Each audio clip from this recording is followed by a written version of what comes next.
सोचिए, जब तारीख लिखी नहीं गई थी, जब वक्त का भी कोई मतलब नहीं था, उस वक्त इंसानियत की कहानी एक इलाही फैसले से शुरू हुई। तो आज आइए उसी पहले बाब को खोलते हैं, हज़रत आदम और हव्वा की दास्तान, जैसा कि इस्लामी रिवायतों में बयान की गई है। ज़रा तसव्वुर कीजिए, एक बिल्कुल खामोश कायनात का, जहां सितारों के दरमियान बस सुकूत ही सुकूत था। इंसान का तो अभी वजूद का ख्याल तक नहीं था, और उसी गहरी खामोशी में एक ऐसा फैसला गूंजा जिसने तख्लीक का रुख ही हमेशा के लिए बदल दिया। और वो फैसला, वो एक बहुत बड़े मंसूबे का आगाज था। फैसला ये था कि ज़मीन पर अल्लाह का एक खलीफा यानी एक नायब मुकर्रर किया जाएगा, और बस यहीं से तख्लीक की ये अजीम दास्तान शुरू होती है। तो अल्लाह रब्बुल आलमीन ने अपने तमाम फरिश्तों को जमा किया और एक ऐसा ऐलान फरमाया जिससे आप कह सकते हैं कि कायनात में एक हलचल सी मच गई। मैं ज़मीन में एक खलीफा बनाने वाला हूं। बस यही वो लम्हा था जहां से सब कुछ शुरू हुआ। ये सुनकर फरिश्ते कह लें कि हैरान रह गए।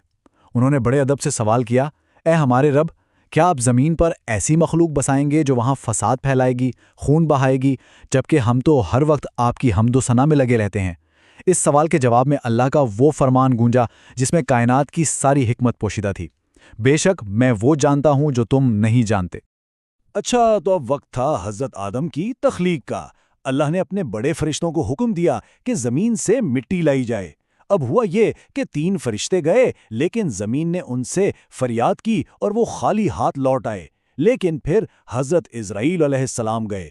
उन्होंने अपने रब के हुक्म को सबसे ऊपर रखा, और उनकी इसी गैर मुतज़लज़िल इताअत के सिले में अल्लाह ने उन्हें एक बहुत बड़ी जिम्मेदारी सौंपी, रूह कब्ज़ करने का काम, और तभी से वो मलिकुल मौत कहलाए। तो उसी मिट्टी से हज़रत आदम का बेजान जिस्म बनाया गया और जन्नत में रख दिया गया, और एक लंबे अरसे तक वो जिस्म वहीं पड़ा रहा।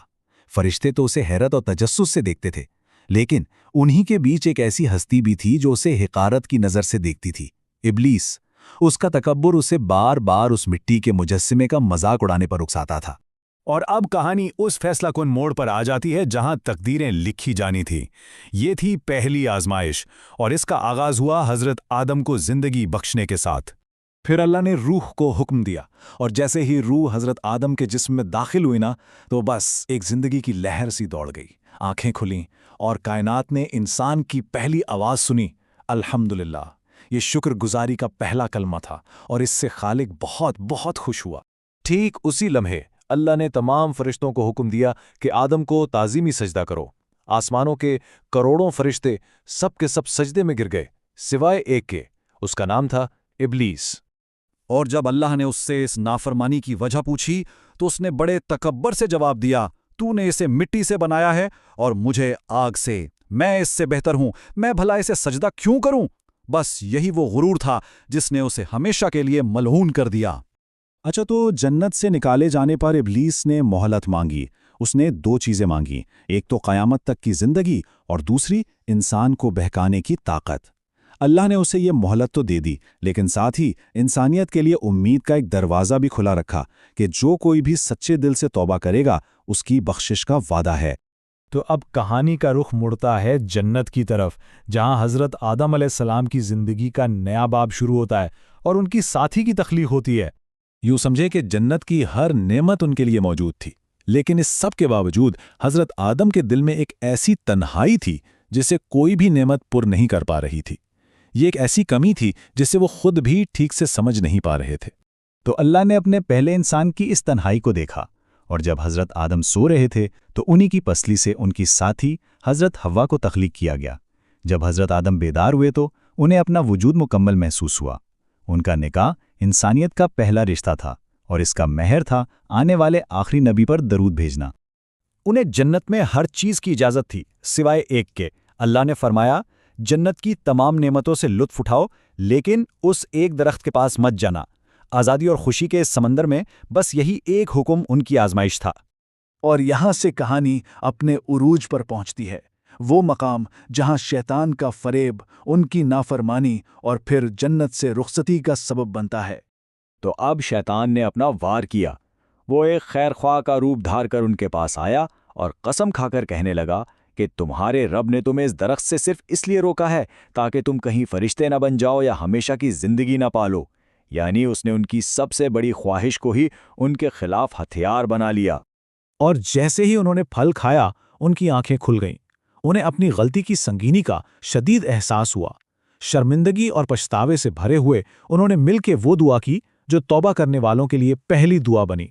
اے ہمارے رب، ہم نے اپنی جانوں پر ظلم کیا، اور اگر تو نے ہمیں معاف نہ کیا تو ہم یقیناً خسارہ اٹھانے والوں میں سے ہو جائیں گے۔ ان کی توبہ تو قبول ہو گئی، لیکن جنت کا باب اب بند ہو چکا تھا۔ انہیں زمین پر اتار دیا گیا۔ یہ صرف ایک سزا نہیں تھی، بلکہ ایک نیا مقصد تھا، انسانیت کے سفر کا آغاز کرنے کا۔ زمین پر انسانیت کا پہلا بڑا امتحان حسد کی شکل میں سامنے آیا۔ حابیل اور قابیل، دو بھائیوں کے درمیان ایک جھگڑا ہوا اور اس سے حل کرنے کے لیے قربانی پیش کرنے کا حکم دیا گیا۔ اللہ نے حابیل کی نیک نیتی کی وجہ سے اس کی قربانی قبول کر لی، لیکن قابیل کی رد کر دی۔ حسد کی اس آگ نے قابیل کو اس قدر اندھا کر دیا کہ اس نے اپنے ہی بھائی کا خون کر دیا، اور یہ زمین پر ہونے والا پہلا قتل تھا۔ اپنے بھائی کی لاش کے پاس بیٹھا قابیل پریشان تھا کہ اب کیا کرے۔ تب اللہ نے 2 کوے بھیجے۔ ان میں سے ایک نے دوسرے مردہ کوے کو زمین کھود کر دفن کر دیا۔ یہ دیکھ کر قابیل نے تدفین کا طریقہ سیکھا۔ تو اس طرح انسانیت نے اپنا ایک اہم سبق، اپنے پیاروں کو عزت سے دفنانے کا سبق، ایک پرندے سے سیکھا۔ اور اب ہم اس داستان کے اختتام کی طرف بڑھ رہے ہیں، جہاں حضرت آدم اور حوا کی زمینی زندگی اپنے انجام کو پہنچتی ہے۔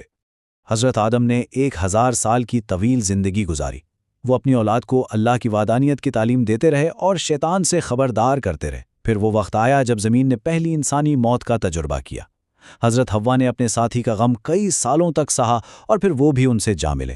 ان دونوں کی تدفین کے ساتھ ہی انسانیت کا پہلا باب تو مکمل ہو گیا، لیکن ان کی میراث، ان کی کہانی آنے والی ہر نسل کے لیے ایک سبق بن گئی۔